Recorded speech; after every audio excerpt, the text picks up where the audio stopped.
Hello, everyone. We are live yet again, and this is one of my authors' chats of the week. I've been kind of sticking with these lately just because scheduling, it's been hard to do any kind of solo lives. But this week's been a very hectic one and a short one for me because I'll be heading out to a writing conference actually tomorrow. So I've been kind of scrambling to make sure I have everything done on my end and packed and ready to roll tomorrow so I can get there and enjoy the next 3 days, the whole weekend, hopefully kind of learning how to improve if possible. There's always a possibility because there's always a way to improve the writing craft side as well as the marketing side, and of course connecting with fantastic fellow authors and other people in the publishing industry. And I can see my co-host for the evening is already out and about, so I'm going to send the invite and we'll get things rocking and rolling in just a moment. Hello. Hello, welcome. It's great to see you, Katharine. Yes, Let's it's get lovely that to turned see on. you.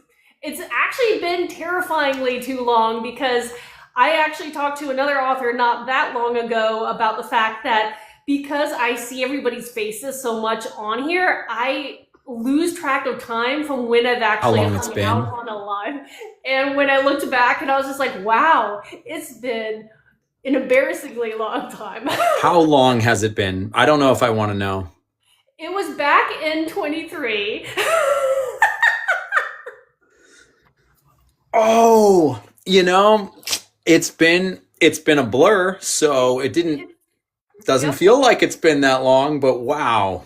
And the funny thing, over the summer of 24, I went to Rome and got to go through the Colosseum and the underground and do all that kind of aspect. And when I was doing that, I was actually thinking about you and one of your particular series of books. And so, again, it feels like I have actually talked to you since then. And I realized I hadn't. Terrible of me. Well, if it makes you feel better, I've never been to Rome, but this summer I am going. And so now when I go to Rome, I'll think of you. There you go. Well, all right, hopefully you're going to go and explore the Colosseum and do some of that because I know, again, one of your other series, we'll be talking about your current one with your campaign, obviously, but you have series where you actually delve kind of in that time frame with your fantasy. Certainly, yeah, definitely heavily inspired by a healthy Hellenistic Roman influence for sure. I love that. So for anybody who doesn't know you, I'm going to let you reintroduce yourself and what you write, and then we'll go from there. I am going to, at least on my end, try to be cautious about some of those wonderful keywords that this platform doesn't like. And I know because we will be talking about your campaign, if at any point, what it usually means is it may kind of suppress showing it to people because it likes, Book Talk people to stay in Book Talk versus What are we talking about here? No, of course. So just give me a heads up. If it sounds a little weird, it's the way I word things, that's why. But anywho, You're thinking ahead. I appreciate that. Yep, I'll let you start off and again reintroduce yourself and what you've been doing since, well, in the last few years. Yeah, 2023. Geez, okay. All right. Well, hello everyone. I'm Tim Facciola, author of epic fantasy, also an author coach.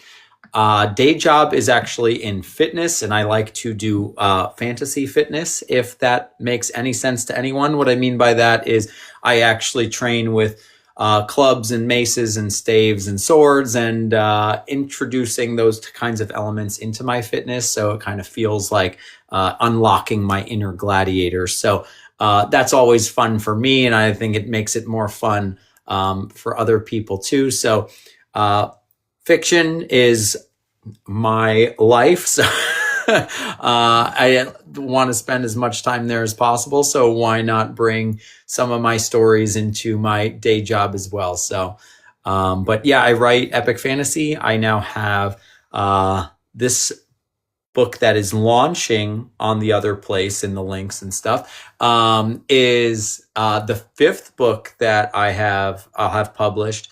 It's the sixth I've written. I have another that I'm like waiting on, but it's done and it's ready and waiting. But so 5 books out. The Eventual Realm trilogy, which is the one that won a bunch of awards, which was really cool and introduced me into a lot of people. And then I wrote a prequel to that, Ghosts of Rania, which is a dark fantasy.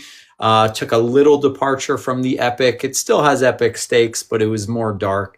And then this newest one is also epic fantasy. I call it noble dark because it's not grim. There's still hope, but it's definitely a noble character traversing a dark world.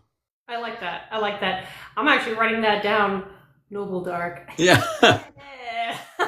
I love hearing people's terms and like descriptors of how they try to categorize, especially some people who write very either unique or unusual approaches to maybe something that's a little more familiar. Like there's so many ways you can categorize fantasy and there's so many sub-brackets. So noble dark, I like that. Noble dark. Cause like the way in which so there's grim dark, right? Obviously there's grim dark, and everyone who like Joe Abercrombie is really Lord Grimdark himself really popularized that. But what happens when the world is dark, but the characters you actually like or don't like love to hate? You know what I mean?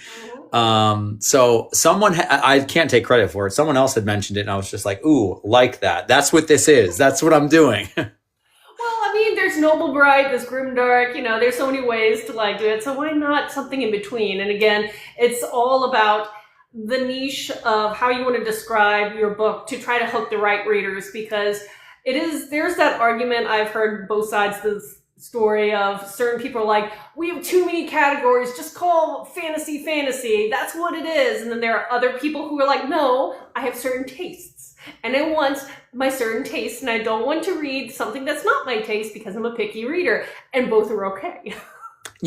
So I think that's the algorithms, like you buy something, it's like because you bought, right? Or because you listened to, and everything is kind of genre based. But just because I like fantasy, there's an entire slew of subcategories of fantasy that I will not touch, that I will not open.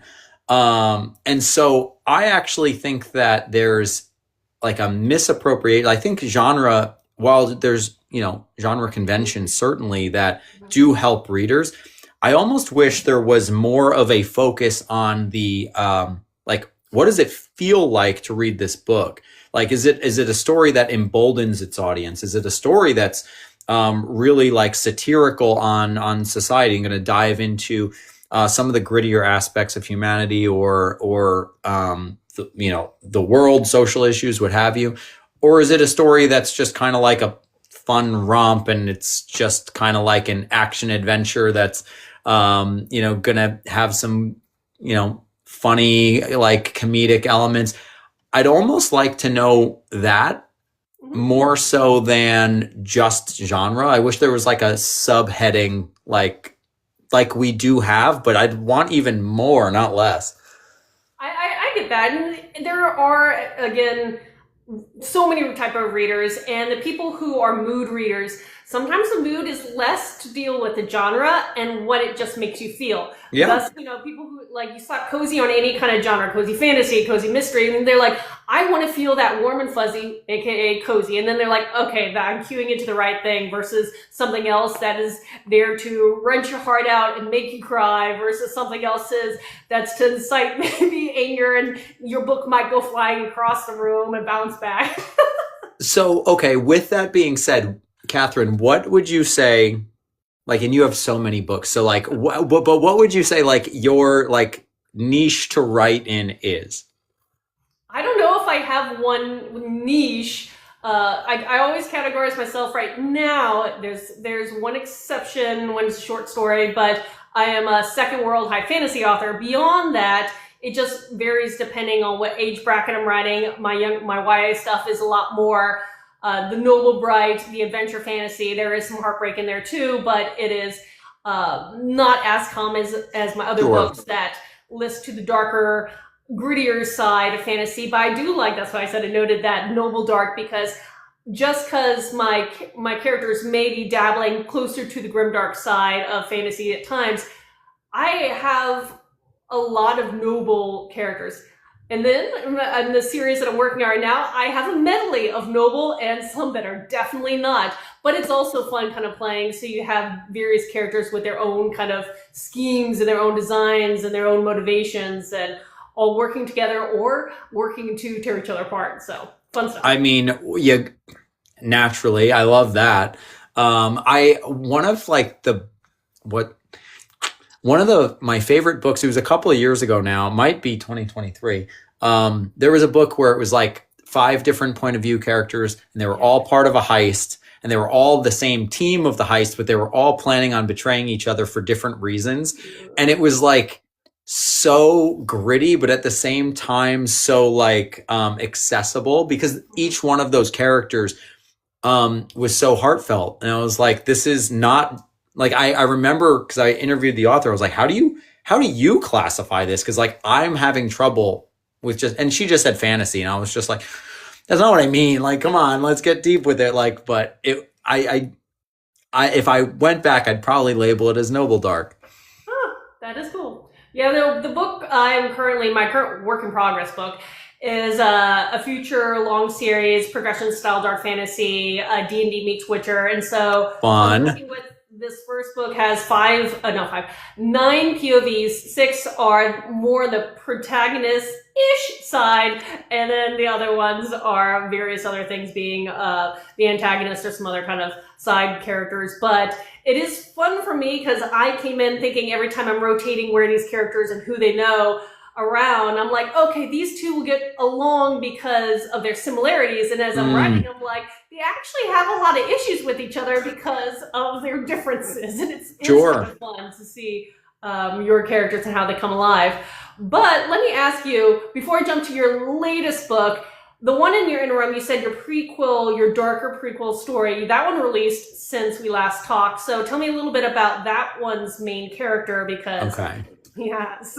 So, okay. So this is a, have you seen Frozen? Yes. Who hasn't? There, believe it or not, there have been people who have like given me a look like, why would I watch that movie? Why? And I'm like, you've seen it. Come on. Everyone's seen Frozen. Let it go. But so it's, imagine the sister dynamic of Frozen, but instead of a world of ice, it is a world where nothing dies, so no one truly lives. So these 2 estranged sisters live on this cursed island ruled by a blood magic wielding skeleton king.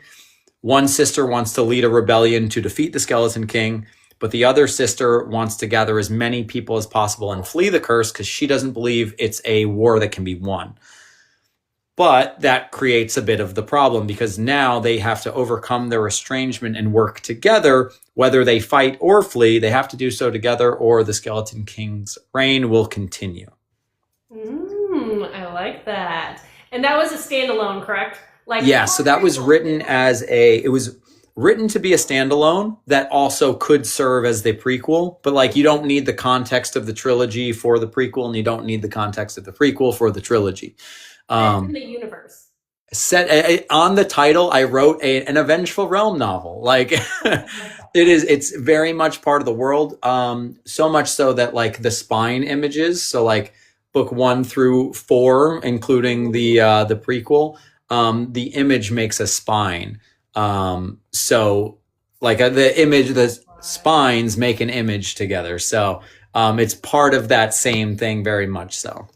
I love that. That is kind of cool. Are you done with the Vengeful Realm in that reality, or do you think you'll ever come back to do another spin-off or prequel? Because I know you're jumping to something totally new. So see, that's the thing. That's the idea. I've been marketing this as like, hey, everyone, this is a new thing. But it is part of the same universe. And the reason this is a dark world, in fact, is because of the events that transpired in A Vengeful Realm actually impacted the same god system, which made this world a dark world. Oh. So there is an overlapping god system. There's one overlapping character, but like you wouldn't need that context. Mm-hmm. You could read this, you could read that. You don't need this to understand that, and you don't need that to understand this.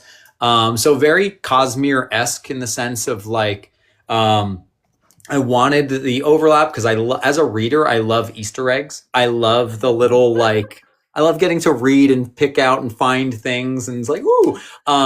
So that kind of stuff has always been how I like to engage with stories. So I was like, I want to create that opportunity for my readers. So that like definitely set me on a path of like I'm a big plotter, as you know, so I very much like to begin with the end in mind. So I know that I'm not done with the world at all. I think almost not. I don't want to say everything because like only Siths deal in absolutes, and I'm not going to do that. But like almost everything, I do kind of want to come back to. Hey, Steven, thank you. And actually, I just got an update like 10 minutes ago. We just funded. So, Huzzah! a little air karate. Several happy dance for that. I remember doing that last year, and I was just like sweating, and I'm about to set my next one up, and I'm just like, every time you sweat until you hit that marker. So congratulations. Oh, yes. It is definitely a weird experience. This is my first, and it's like a very like people are like, "Are you excited?" I'm like, "Is that what this is? Is this excitement? Like, is this nervous?" Or like, is that what this is? Why am I sweating? It's not an easy experience, but it's made a lot easier by having a lot of support. So, Steven, thank you. I appreciate it. And I'll throw this out for anybody who's unaware for campaigns such as Tim's. It's set up so that if you don't hit that minimum threshold, I call it minimum, we'll talk more about this later, I know. Minimum threshold, nobody gets charged, he doesn't get anything. So for the creator, Tim in this case, it's a lot of pressure to try to hit that threshold in the time frame you've allotted. So congratulations. Thank you. And so now I'm like, what do we do with the next 20 days that I got? Keep promoting. keep on keeping on. And that's why like this timing to be here tonight is perfect because always great getting to talk with you, and then B, can we have it not be in another 3 or 4 years or whatever it's been? Yeah, that was highly embarrassing for me. It's just sometimes when they say time flies, it's like no, it really does. It has wings. It does. It does. In this metaphysical. I had a client that said the closer you get to the center of the paper towel roll, the faster it goes. And I was just like, yeah, I guess. What is this? What do you mean? Like, and I realized it was, he was talking about the life cycle. And I was like, oh, good. Each year does get faster. Great. Cool. Thank you for that. Now I have that nightmare fuel to deal with. Oh, no. No, but true. It really does. Now, again, I want to make sure you have enough time to talk about your latest project, but I actually, in the little promo for this, had a couple questions by someone who came in, so I want to make sure I ask them so we can try to cover them. Absolutely. One of which was, what is a good way to keep a story flowing that is natural, but while you're not repeating, the concept that you're trying to press? So do you ever worry about this? Have you ever dealt with this? So in like the author coaching stuff, like we definitely talk about, and I like to separate macro pacing from micro pacing. So macro pacing, this is more like scene and sequel, your big overview. What is the pace of the story? Does it meet genre norms and genre conventions? But in a micro pacing is like on a scene level. Like line level type of stuff. So I guess it would depend on where there seems to be repetition. If I'm seeing a lot of like line level repetition, meaning like we just said something and now we're reiterating it. We're showing and telling. We're like that type of repetition. Half the battle is being aware that you don't need to, and that you can trust your reader, and that you wrote it, they can read it. It'll be okay. But it's your job to guide the reader. Now, if you feel you're being a little too heavy-handed and you're spoon-feeding them, just trust your reader a little bit more.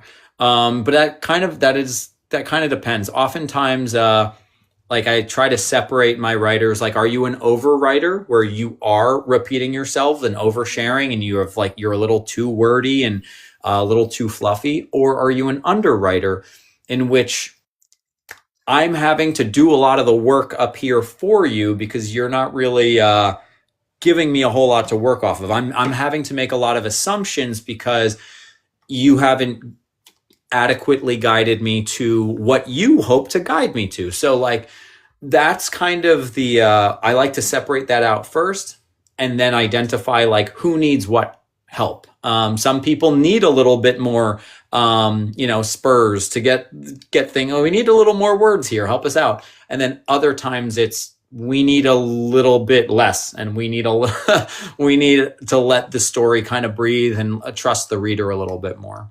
And for me, I will also add on to that. I absolutely love everything you said there. But if you are new to writing or still a young author, so to speak, and you're worried about this, that's one of the best things is if you have people helping you with the process. So your beta readers, you can ask and say, hey, I'm concerned that I'm repeating myself, or I'm concerned that I'm making assumptions that you get where you're going. That's kind of what they're there to help you with that stage. When you get to the editing stage, depending on what type of editor or editors you use, they help you along the way, developmentals, helping you, with that meat of your story. So if you are worried about anything, you can ask for help. And that's what various people at various stages of the editing process are there for. So that is what they're there for. I rely on them because I know at times I need them desperately, and I appreciate them. I did see a question come up specifically for you, asking about a book that you reviewed back in 22. See if you can channel that. A historical fantasy retelling of Robin Hood / King Richard, if you can recall that. Yes. So this is a book that lives rent-free in my mind. It's Nottingham by Nathan McCarrick. And there's a sequel out now called Lionhearts, which is just as good. It is top tier. It's Game of Thrones, but better. And the reason why I say but better is because like you get to finish something. But it's so good. The first book was fantastic. The second book hit on every note just as well. And it's a series. I've spoken with the author and was like, when's book 3 coming? And unfortunately, the nature of traditional publishing is a slow, grinding, not so well-oiled machine, but progress is always in the works. So I'm really anxiously awaiting that third book, though, because man, it is one of my favorites. I love that. I always love hearing book recommendations because though I'm like the slowest reader in the world and I already have a giant heap of piles, becoming a mountain of physical TBR, not even to mention my, wish list TBR waiting to be slotted in. I read physical books if you can't tell. I still love book recs. Listen, it's part of, I feel like collecting a TBR is like, maybe, I don't know, growing up as a millennial in the era of Pokemon, I want to catch them all. I want to catch all the good ones. I don't care if it's good or not. I need to know, I need to decide for myself if it's going to be good or not. And recently I got the pretty book bug, as in, all the fancy, the special editions, the exclusive stuff. And in part that was because when I was getting into the process of creating some for my own work, I also love supporting and fell in love with like all these beautiful books coming out. And that's one of the reasons why a lot of people launch these fundraising campaigns. So why don't you talk about your latest book, since you're running a campaign right now, and give us the pitch. Let's do it. All right. So the pitch. So, okay, I'm going to do the long version, then I'll do like the plot, the actual cell version. But contextually, this was a story that like I had always wanted to write a story from the perspective of a poetic warrior, a pacifist who like has all of the abilities, but chooses peace. And I have always wanted to write this kind of character, and I didn't believe I had the ability to tell it in a way that I wanted. Mm-hmm. I didn't have the skill yet for the prose to carry that kind, like to serve this character. And so this was a challenge to me from the onset, from the beginning. Yes. Thank you, Josh. Funded. We did it. Thank you. We will be celebrating in the Discord later. but so I knew I wanted to have this poetic warrior. I knew I wanted it to be set in kind of like an Arabian Nights inspired world.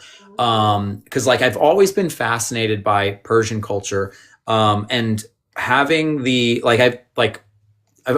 in my head, because I love history, I was like, okay, I kind of have like the Greco-Roman thing going on.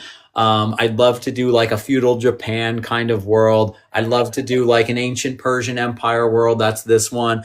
I have another story that's kind of like a Pacific Island inspired world.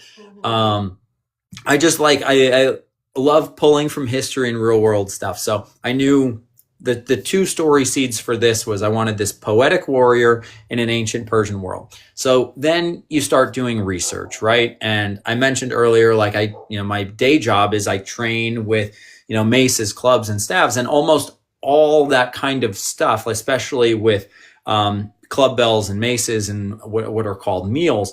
They are they come from the Indo-Persian geographic area, but they're so much more culturally bound than I had realized. So I'd already been training with these implements.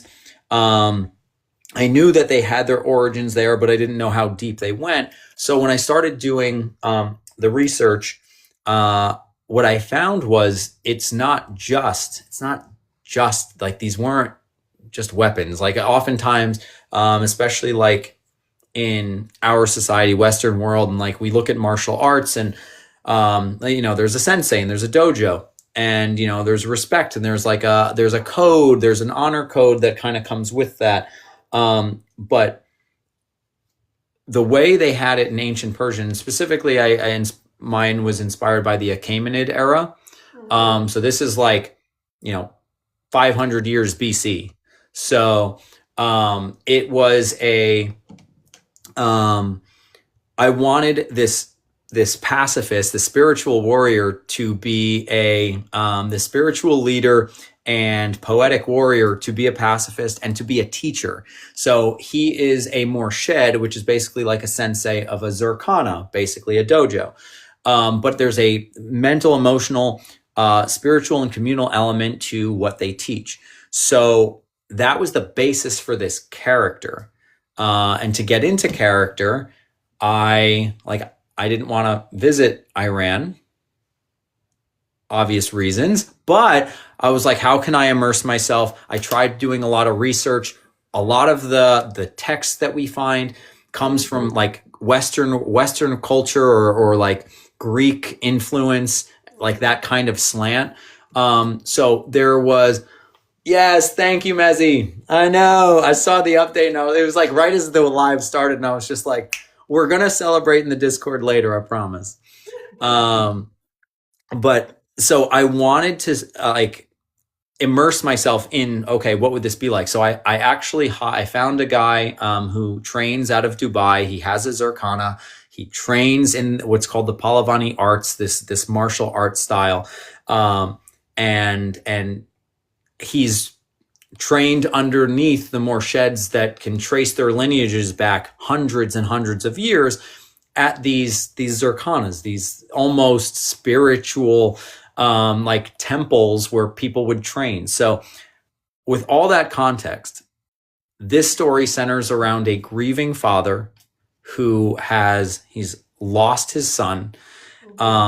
And he gets pulled into this epic quest to find the remains of the fallen gods, reconnect them to the Forsaken Forge, the title of the story, in order to reconnect the mortal and the divine realm so that he can save his son's soul. So this has elements of like two of my favorite video games growing up, like Final Fantasy X. We have the traveling guardians who are trying to traverse, this kind of monster infested world, and mix that with Prince of Persia. And we have like there's an element of palace intrigue and having to sneak around and solve a little bit of a murder mystery with his, with what happened to his son. And there's just so many like intricacies I was able to pull from. So, the main character's name is Iskander, and it's just a really fun murder mystery mixed with a fantasy heist. That is so neat. I love that. And as someone else who enjoys learning everything you can about ancient civilizations around the globe, and of course the belief system, since I am obsessed with all things myths and legends and lore and folklore and world religions in that sense, it's books like what you write fascinate me, and they are very intriguing. And clearly, again, with all your congratulations, everybody else is loving and intrigued by them. So that's wonderful. Before we actually talk a little bit more about your campaign, I did see a question come up a little earlier while you were talking about your book, asking, in general, for writing advice, do you recommend or do you not recommend someone to write a number of the books in the series before they start releasing so they can rapid release? Or is it better, in your opinion, to release one book at a time, so then, you know, you get your work out there, you're building your following and going from there, but there's larger gaps? Do you have a preference at all? Yeah, so this is a very hard question to answer because the answer is going to be very personal. For me, I can say I did, in fact, I wrote for 10 years. I finished 3 books and was mostly through the 4th before I released the first one. And then I rapid released the trilogy, and it was October, January, April, boom, boom, boom. So in like a 6-month period, I'd released those 3 books. Reasons why it was great. I proved to readers, not only can I, tell a story, but I can finish them. And after the George R.R. Martins and the Patrick Rothfusses and the Scott Lynch's, it was important to me to be able to be like, look, I know how to write an ending, not just like a book ending, but a series ending. I can do this. And I think that there's something to be said about like having a completed series, as a, like, you're not just like, oh, I'm a debut, like I got one. I think there's something to be said about like, I have this staying power to stay in this industry.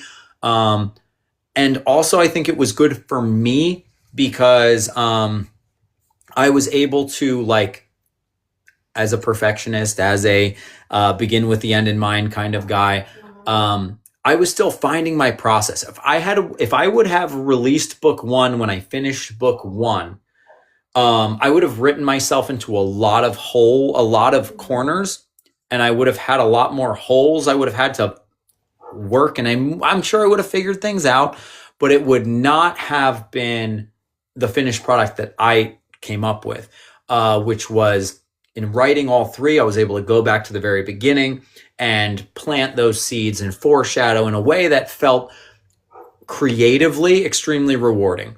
So notice I specify creatively. I think creatively, this is how stories should be written.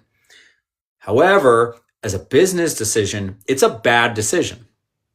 It is objectively a bad decision. Here's why. 1,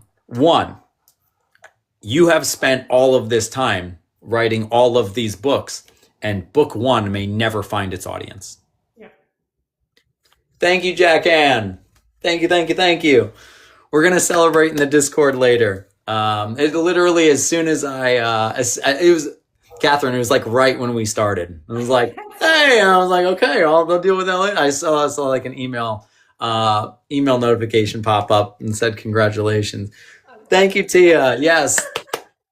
We did it.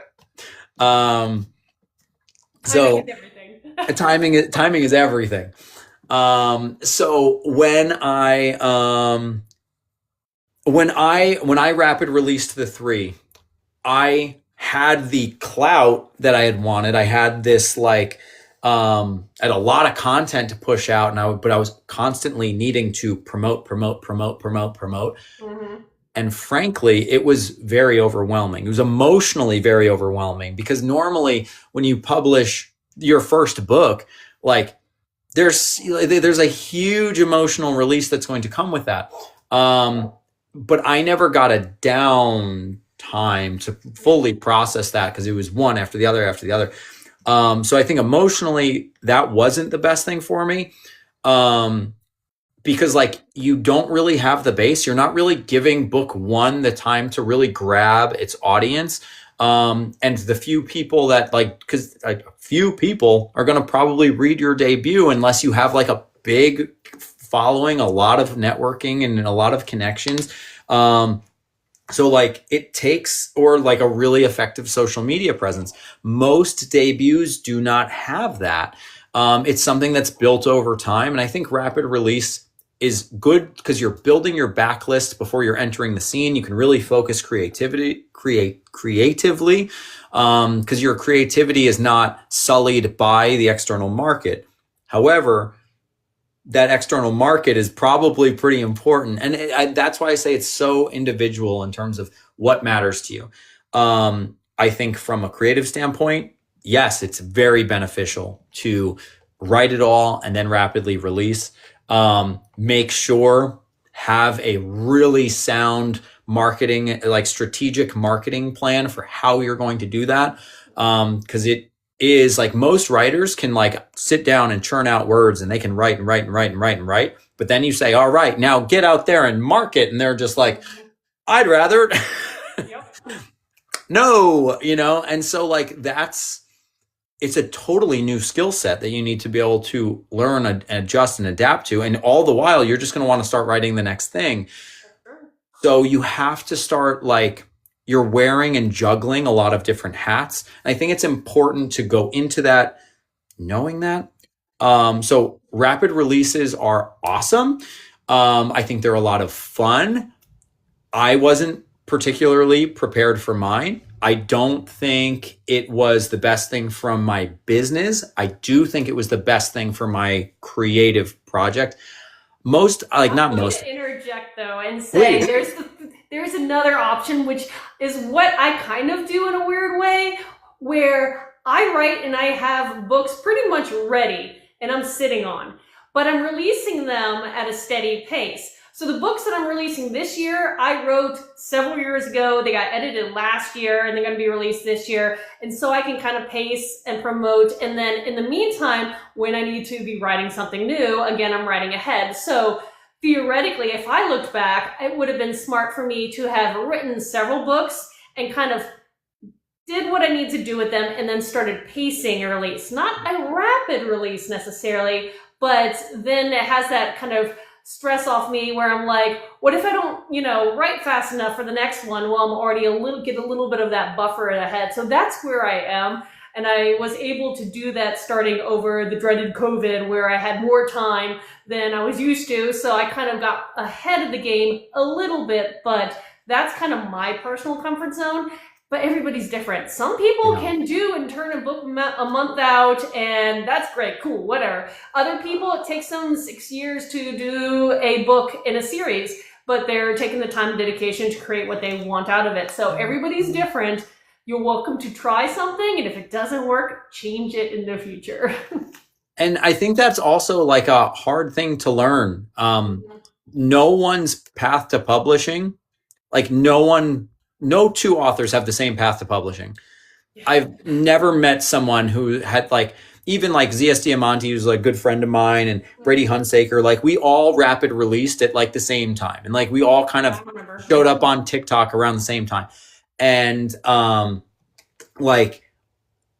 three of us talk, we all had totally different experiences. Mm-hmm. And it's just a,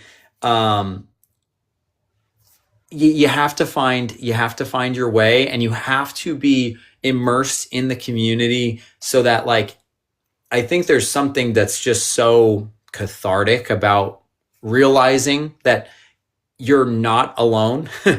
Everyone has gone through what you're going through, and yet yours is still so unique. It is such an oxymoronic experience, this writing life, this authorial career. It's so weird. Yep. And also I'll add on to that, where your success may not pace the same with someone else. That doesn't mean you're not going to get there. It's just we all pace differently. There's almost always going to be guaranteed someone in your space that's going to be an instant, I'm putting the air quotes out here, an instant success. It's just going to seem easier for them, and they're going to get, further ahead at a quicker pace. That doesn't mean you can't get there. It just may mean it's going to take you a little longer, because we write all different things. We have, different readerships. We market differently. And there's so many factors into that. Luck could be a little bit of it too. And so again, doesn't mean you can't get there, but you have to kind of challenge yourself to be the best you and not necessarily look to everybody else, or else you'll get a little stressed, and that's not fair to you, because you can be successful. It's just we all pace differently. You got to run your own race. I think it's good to be connected to the community, and you want to share the journey with others, and yet simultaneously you don't want to compare your journey to others. Yep. It's a very hard thing to do. It's like so easy to say it. LD, absolutely. It's definitely a marathon. It is not a sprint. And even if you see someone who's sprinting ahead, that's great. You can still cheer them on. You're not in competition with them. Run your own race. You'll get there. You'll get there as long as you keep putting one foot in front of the other. Because you don't want to get burnt out. Nobody wants that. And that's what can happen. And I know I like to push myself and try to always set all these like lofty goals. And this is what I want to do. And these are how many books I want to release in this amount of time. But you can risk getting burnout if you press yourself too hard, just depending on what you can handle. But let's get back to your campaign, which is really exciting because you have this fantastic book that you're doing your first campaign with. How has it been in the last 48 hours? And what are some of the things that you're offering people who are willing to back said campaign?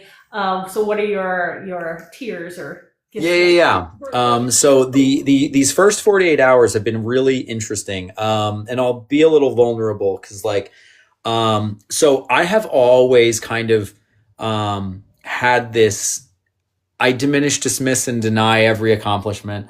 Yes, it's a stepping stone. This was good. I did what I set out to do. There's not a whole lot of back patting or celebration that does just never really come naturally to me.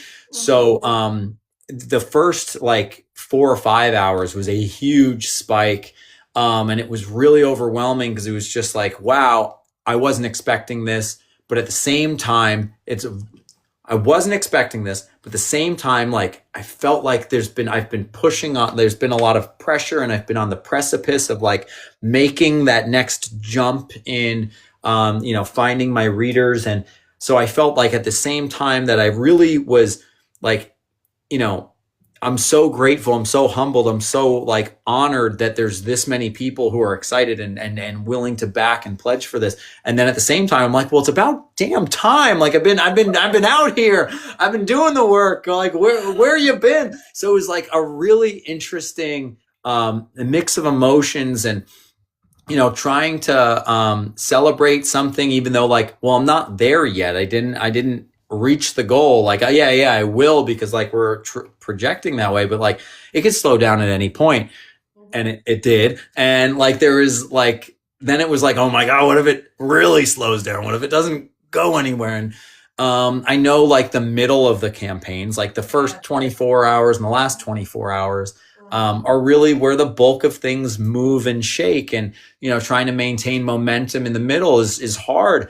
And I really just came into this not knowing what to expect or how it was going to go, and who was going to show up. You have your people who are your ride or dies, right? And then you have your people who you assume are going to be there, and then they are. And then there's people who you assume are going to be there, and then they're not. And then there's the people who you have no idea about, who no matter what, just come out and they're oh, I've seen this before. And you're really? And so I think there's just such a, it's such an interesting dynamic emotionally to contend with all these seemingly conflicting things, how they seem diametrically opposed, and yet I was feeling all of them. So that was kind of tough.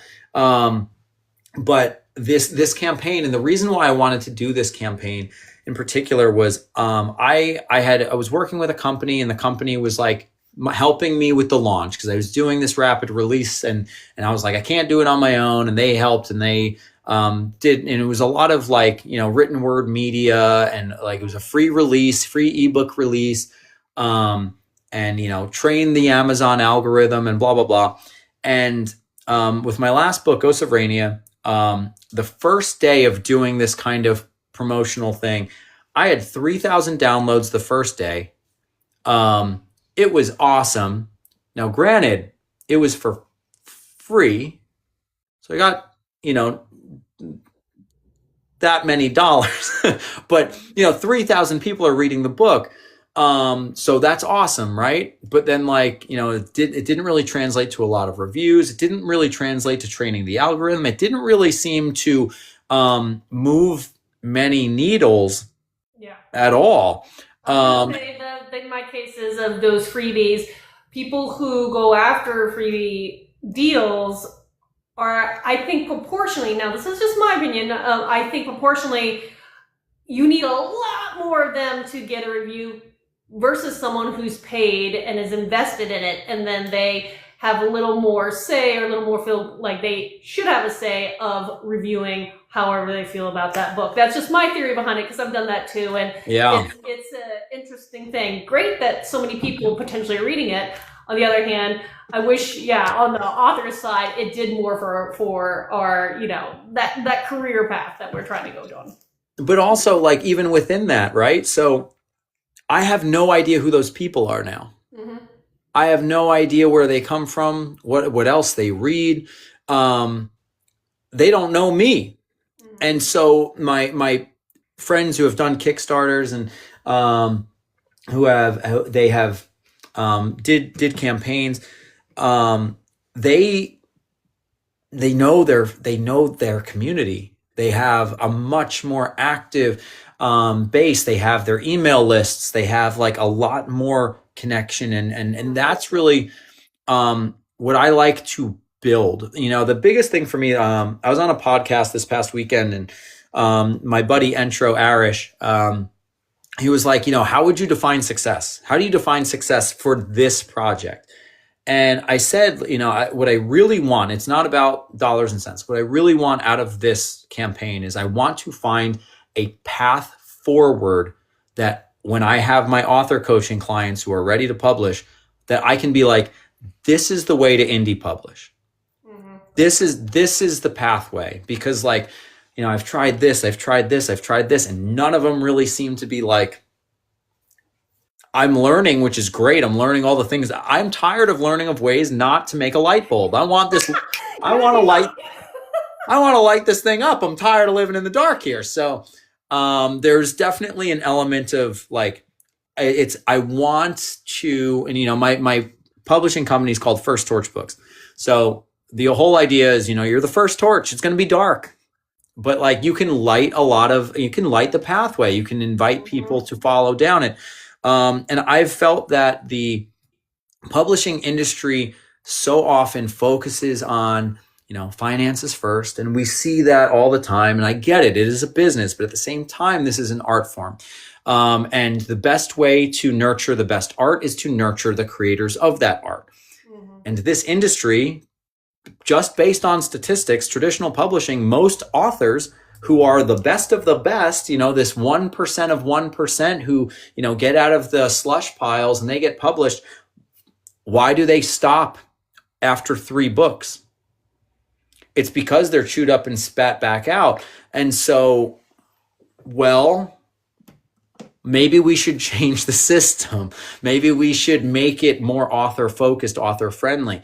And so what does that look like? Because there is a financial hurdle. You do have to invest in yourself. And no matter how you slice it, that's the thing about being an indie. You're fronting it. It's all on you. And you can do it on the cheap. Don't get me wrong, but we've conditioned the consumer base to expect certain things. And so if you're falling short in whether it is the amount of artwork or the amount of editing or the type of cover, all of those factors don't meet the eye test for consumers. you're also competing with how much exposure are they getting versus what you're getting. It's gonna take a lot more cost per sale of advertising, or you're just spending a lot more time throwing stuff at the wall and hoping it sticks. And that's what most of us do. Yep. That's why we're here doing things like this. We want to build that community. We want to find readerships. We want to make that connections. But when it's all, again, on our shoulders to either fund and figure out that time, we have to do what we can. And so the thing about social media, most of it can be free. And so can be free. That's why you see a lot of indie authors, and we're here a lot. For better or worse, we're here a lot. It's definitely an interesting dynamic. But so the way I wanted to define success for this project was, can I find a path forward that is repeatable, that others can follow with some predictable level of success? That does, and if I have, if I'm working with these authors, if I'm working with them from ideation, their concept, that like, I'm very selective with the clients I take on with my author coaching, because like I'm very selective about like what I call creative responsibility. I believe that we have a gift, we have an art form that we're able to wield. So you should be putting out edifying content into the world. So what do you have to say? So again, first torch, we're, a light in the darkness. What are you lighting up? What are you trying to shed light on? And so I get this opportunity that to work with people who's already have stories that I believe in. But I want to already have taken a couple steps into that, darkness, to show them the way so that they have a running start, instead of just, again, when you're that,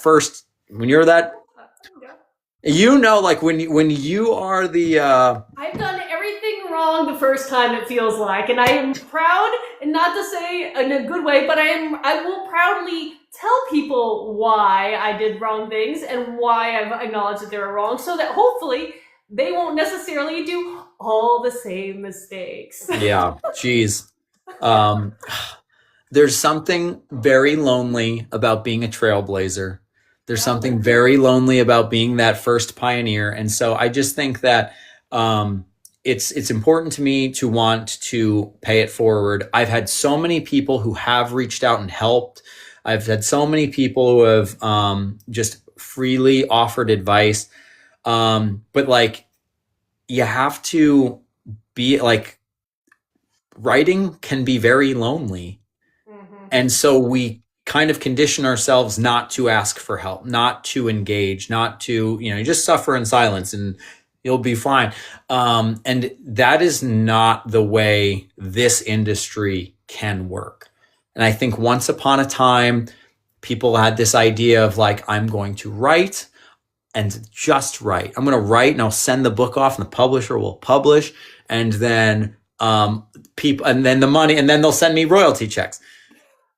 Yeah. And even for successfully traditional published authors, that is not the case most of the time. Yeah.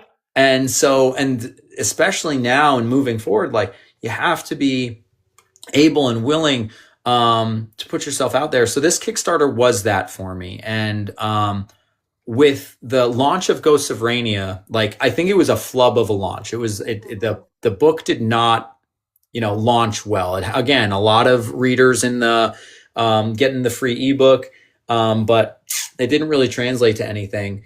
But what I did do is I did a book club in my Discord. We're going to read it. No one else has it yet. It's just you guys. And we're going to section off the book, and, we'll read together. And then every 2 weeks we'll meet, we'll talk about the chapters we read. You can Q&A. We'll talk about whatever you want to talk about. I'll give you some behind the scenes stuff of things that like came up for me that, while I was writing it, or what I was thinking about when I was writing, or what I was trying to convey with this, that, and the other thing, or how this connects to other things that I've written. And then we'd go through the whole book, and people would make predictions, and it was so fun. And so with Kickstarter, it provides me the opportunity because, again, I have the people's information that I wouldn't have if just they bought the book on Amazon. Yeah. I wouldn't have that opportunity. I don't know who those people are. They don't know who I am. But Kickstarter is it's as a platform, it allows for just getting to know people. You can communicate a lot easier and build excitement, and yeah. So the biggest thing that I'm really excited for is everyone who backs gets the digital bundle. So the digital bundle is the ebook and the audiobook. That is like comes with everything. Everyone's going to get that. And then there's a paperback bundle, which is the ebook, audiobook, paperback, and that's the standard edition paperback. That spine will continue the image from the first 4 books that I've written. So like, see how that lines up on your shelf. Okay. And then there's the special edition. This is what most people go to that platform for. This is going to be a faux leather bound, gold foiled, gilded edged, interior artwork, end pages, ribbon, bookmark, all the jazz. And so that's really exciting. And then the big one is the collector's edition. So collector's edition has all of the above, the paperback, the special edition, plus a slipcase cover, plus a gold foiled bookmark that was is designed exclusively for this. So and then the other thing that I think makes this campaign special is like for a year, I'm not releasing it anywhere else. Mm-hmm. So we talk about it's gonna sit. So if you don't get it here and now, you're gonna wait. And so I like that I'm giving the opportunity for the exclusivity to really focus on building that community, because like I'm tired of playing a numbers game with Amazon when they don't owe me anything. No data, no sales data, no nothing. So like, why am I going to make that my foundational platform? And that's a really drastic change for me. So like this was very much a throwing it at the wall, let's see if it works. And so there's definitely a lot of figuring out. But this is a 4-book series. So this book will, now that it's funded, because I did say like, okay, I have books 2, 3, and 4 outlined, but I'm like, I'm not starting on book 2 until this funds. I need to know people want to read this book.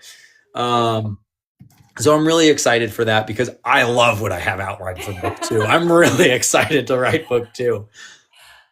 Let me ask, since the hour is running by, when it comes to this campaign, how can people easily find it? The easiest thing is the link here on this platform. You can go right to that. You click the forehead spot.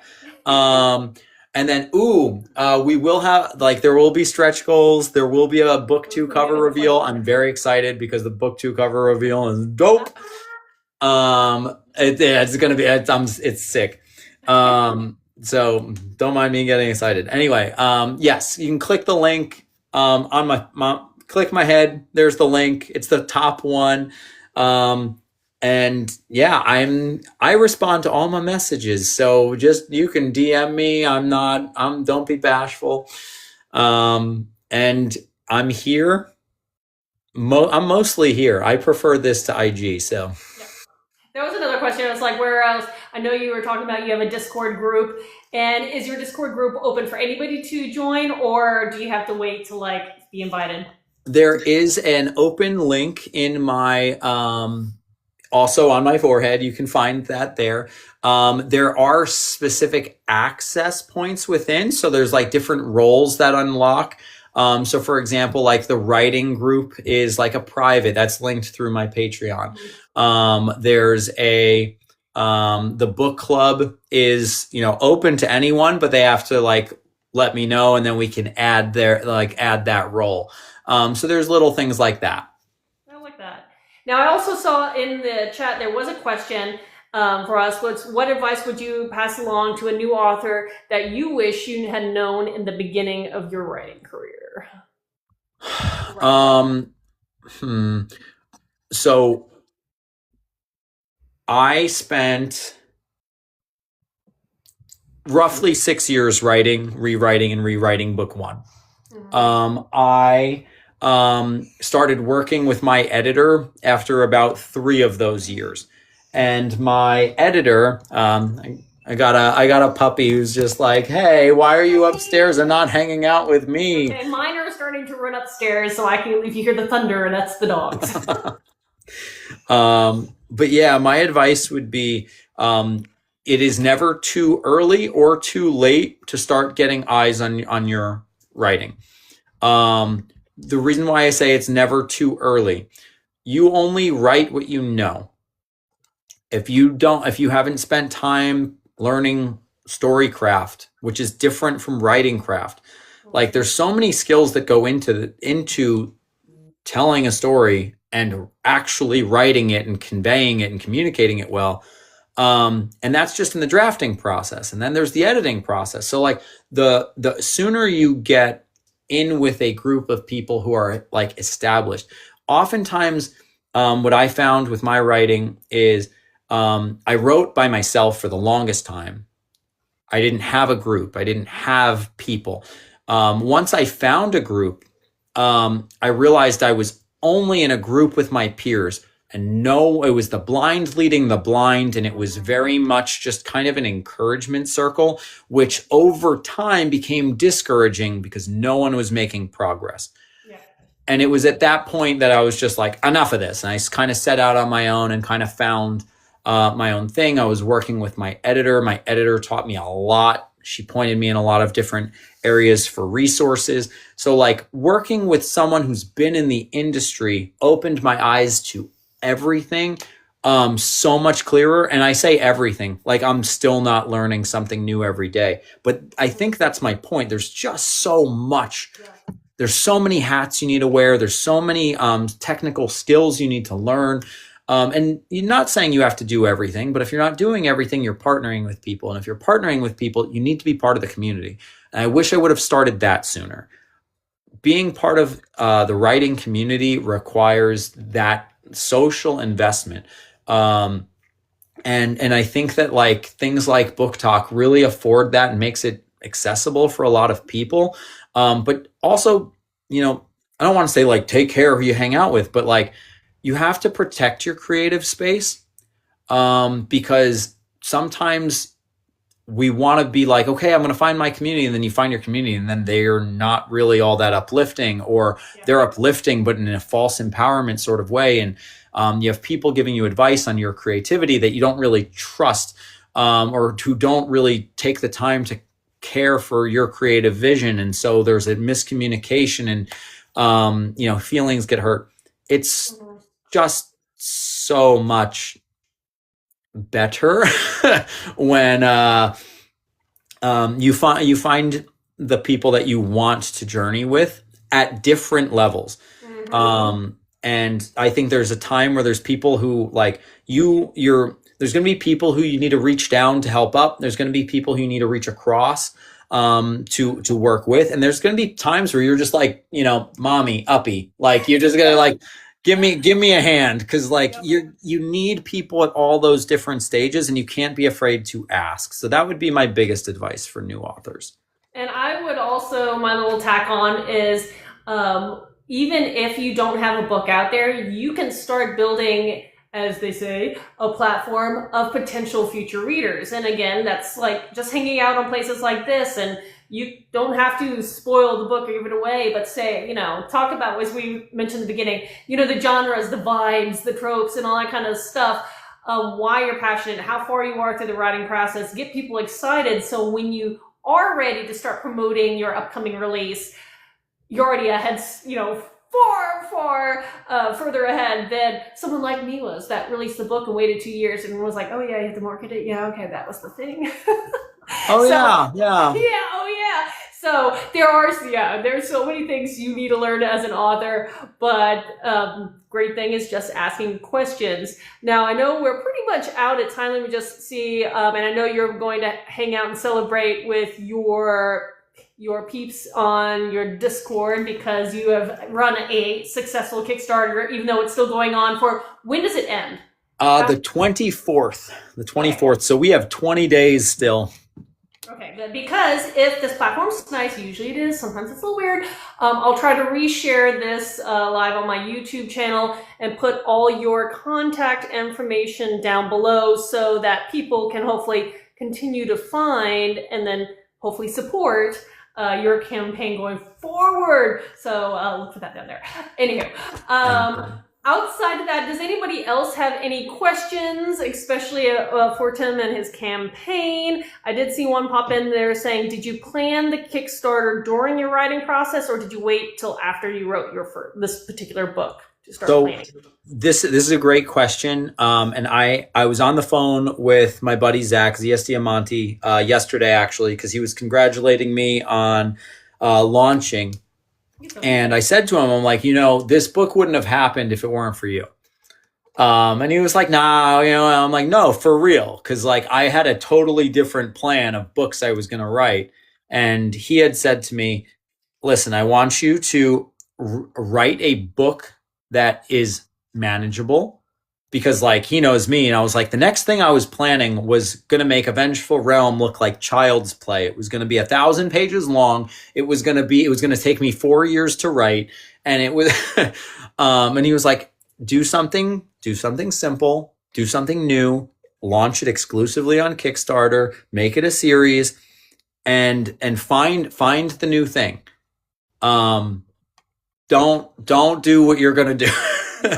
and I wrestled with it because I'm an idiot. So I wrestled with that. I was like, no, I'm stubborn. I'm stupid. I'm going to stay stubborn and stupid. I wrestled with my version for forever. And that's why last summer when I did start doing special editions through that platform, I was like, oh, this is what everybody else has been saying.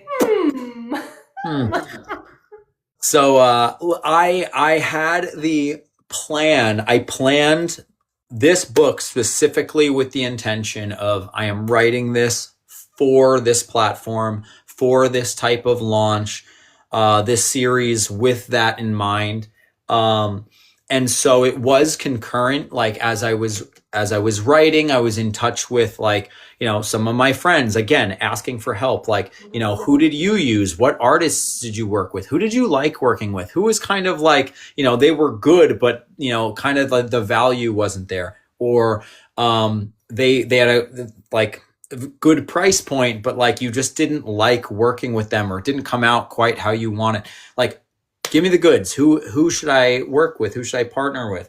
And that part, because like the artwork is what takes the most time. What's up, Jeff? I'd love to hear more about Merrick. Yeah, I'm using Merrick Books to do the fulfillment. They have a couple of different ways in which you can engage with them. They've made it super easy for me, which is like what I need. I know there's some people who are like, I can do this on my own. That's not me. Operations is not my thing. The concept, the prospect of fulfilling a $10,000 campaign literally is I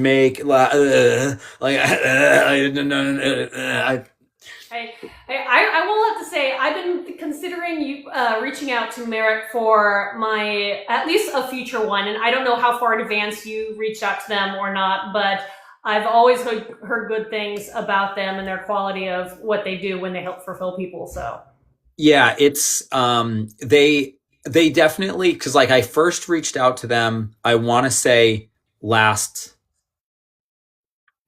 maybe it was last spring. And they were like, what are you looking at? And at that point I was like, what's the smallest campaign you'll launch? Yeah. And they were like, we don't really do that. Yeah. And they said so 10,000, this is kind of the minimum we suggest. This is what, like, if you don't think you can do that, like, maybe now's not the right time. And so I sat there and went, maybe now's not the right time. There was definitely a degree of like, as Zach has told me, like, you know, declare and live boldly. I'm like, all right, I might say it loud, but there wasn't a lot behind it in the beginning. But there was definitely like taking careful steps one at a time, not overextending, because it's very easy to do. You're paying out in the hopes that people will believe in it and pay you back. A lot of the artwork, like all of the editing, all of the cover design, all of this is done before you get $1. So like, you need to go into it knowing that. Say it again.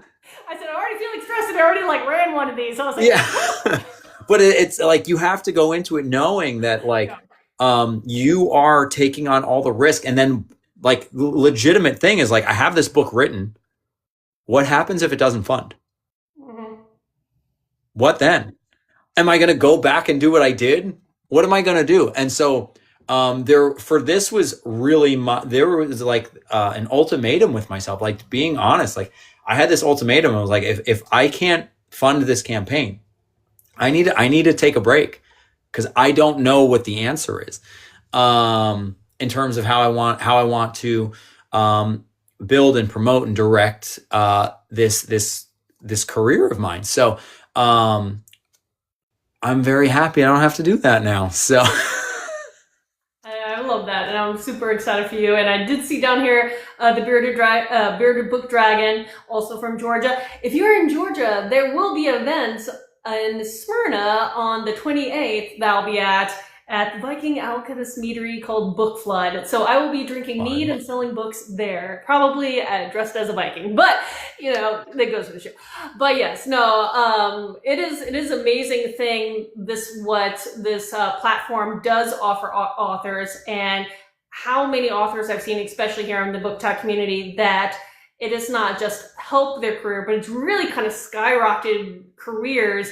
You were mentioning Brady and Zach and one of my friend AP Beswick, and there have been so many that I've seen that have done these wonderful milestones because of that. And so I'm so excited for you and your campaign, and I know you have another, you said about 20-ish days left for it to continue to hopefully continue to go and grow and grow and get up there to be as big and beautiful as it can. Thank you. Yeah, definitely. The job is not done yet. Nope, it is not. It is a constant thing until it is. It's a constant thing until it ends, and then there's still more to do, because I know there's more to do. Fulfillment, but I've been still trying to do my fulfillment from the one that ended at the end of last year, because it's just that time. So it's one of those never-ending processes, because once you're wrapping up, you're already starting to promote the next one, which is good because it does notify previous backers that, hey, you're about to do something else, which is something, I think, a wonderful thing, that it does help keep people interested and aware of what you're doing. But for everybody who's hanging out with me, since it is past the end of the hour, and I do hear my dogs starting to do their 8 o'clock loop, which means it is time for me to let them out. And I know Tim and a few of you are probably going to go out and hang out on your Discord to celebrate your wonderful achievement for reaching funding for your campaign. Congratulations, I can't say it enough. That is fantastic. But I do appreciate for everybody who's come in and hung out and asked questions and just been so supportive. And Tim, yes, we're going to do this again before 3 years. Deal. Why does this happen to me? I need like timers and everything. So, but I really hope you take your moment to let this sink in and celebrate your win and everything. And we'll be definitely keeping touch on the flip side of things. But thank you, Katharine. Thank you so much for having me on. Thank you for doing all you do for the indie author community. Well, it's, again, I always learn something, and I'm going to be picking your brain about a couple things. I was like, faux leather, I want to know who prints that, but stuff like that. I'm going to be poking. I got you. I love that. Okay, everyone, have a wonderful rest of your evening. I need to finish packing, getting ready for this conference, and let my dogs out. So have a wonderful rest of your day. Happy reading, everyone. Bye. Have a good one. Bye.